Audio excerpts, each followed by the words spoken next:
राष्ट्रीय स्वयं सेवक संघ आरएसएस एक ऐसी फस्ताई तंजीम है जिसकी बुनियाद ही मुस्लिम दुश्मनी पर रखी गई है। अब भारत में यही तंजीम बरसरे इक़्तिदार है और मुसलमानों के खिलाफ भारत के तमाम इदारों, इंतजामिया, फौज और अदलिया को इस्तेमाल कर रही है।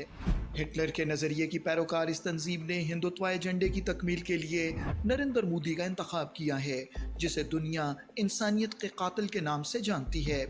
इत्मीनान की बात यह है कि अब इसी तंजीम के साथ काम करने वाले लोग ही इस तंजीम के शैतानी इरादों को मंजर आम पर ला रहे हैं। इस सिलसिले में राष्ट्रीय स्वयं सेवक संघ के साबिक रहनुमा यशवंत शिंदे ने कहा है कि हिंदुत्व बालादस्ती की हामी भारतीय जनता पार्टी बीजेपी ने सियासी और इंतखाबी फायदे के लिए भारत भर में दहशतगर्दाना हमले करने के लिए आरएसएस के साथ गठजोड़ किया था। 2003 में मेरे पास प्रस्ताव आया था कि बम का बनाने के प्रशिक्षण लेना है, और प्रशिक्षण लेने का प्रस्ताव आने पर मैंने तुरंत उनको बताया कि भाई अभी क्या 2004 में लोकसभा के चुनाव है, तो उस चुनाव के लिए सब करवा रहे हैं क्या आप लोग, देश में माहौल ख़राब करने का। तो सामने वाले निरुत्तर हो गए, कुछ बोल नहीं पाए। उनको पता चला कि मुझे इनकी साजिश को जानकारी मिल गई।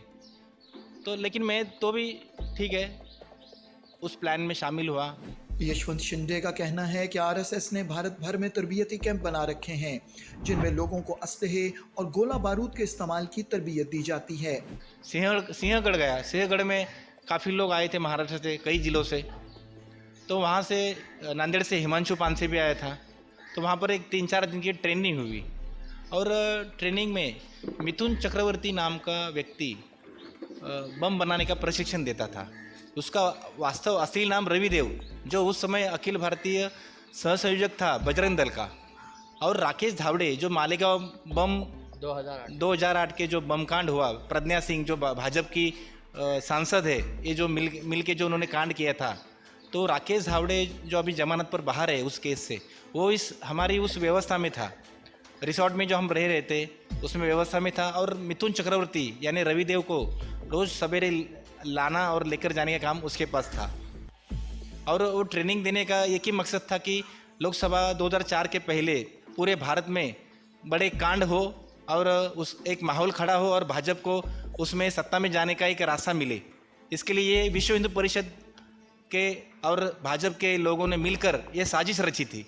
यशवंत शिंदे के मुताबिक आरएसएस को भारतीय हुकूमत, तफ्तीशी इदारों, यहाँ तक कि भारतीय अदलिया की भी सरपरस्ती और मुकम्मल हिमायत हासिल है। अंबानी के घर के बाहर गाड़ी में जिलेटिन के कुछ थोड़ा सा कुछ मिला, तो एनआईए ने तो बाल की खाल निकाली है, राजनीति चल रही है। और जहाँ पर वास्तव में बम मिले, कांड मिले, साजिश हुई गंभीर, वहाँ पर एनआईए ने कुछ किया नहीं। मैदान के कुछ लोगों को पकड़ा, ब्रेन जो बाहर घूम रहे उनको ऐसा ही छोड़ दिया। ब्रेन पकड़ने चाहिए थे। शायद हेमंत करकरी जी अगर जीवित होते तो आज मेन ब्रेन अंदर चले होते, भाजपा के लोग लाइन लग जाती, जेल में होते। लेकिन दुर्भाग्य है देश का कि हेमंत करकरे जैसे देशभक्त उनकी हत्या हो गई उस कांड में। यशवंत शिंदे के बकौल इक़्तिदार में आने से पहले आरएसएस मुल्क भर में दहशतगर्दी और फसाद फैलाकर इसका इल्ज़ाम मुसलमानों पर लगाती रही। ताहम अब इक़्तिदार हासिल करने के बाद आरएसएस की हिकमत अमली बदल चुकी है और अब वो खुलेआम मुसलमानों के खिलाफ बरसरे जंग है। मनमोहन जी की सरकार थी तो कई जगह कांड किया और कुछ पकड़े गए, कुछ मारे गए और कुछ अंडरग्राउंड हुए। लेकिन नरेंद्र मोदी 2014 से आने के बाद ये वापस बाहर आकर सक्रिय हुए। अभी पॉलिसी बदल गई है इन लोगों की। उस समय सत्ता पावरफुल नहीं थी, अब सत्ता में है। नहीं, उसमें सत्ता में पावरफुल नहीं थे, वो कमजोर थे। तो बम कांड करके माहौल खराब करके उसका कैसे इस्तेमाल किया जाए, ऐसी सोच रहती थी, पॉलिसी वो थी। अभी सत्ता में बहुमत है, अमर्याद अधिकार है, उसका अमर्याद उपयोग भी हो रहा है।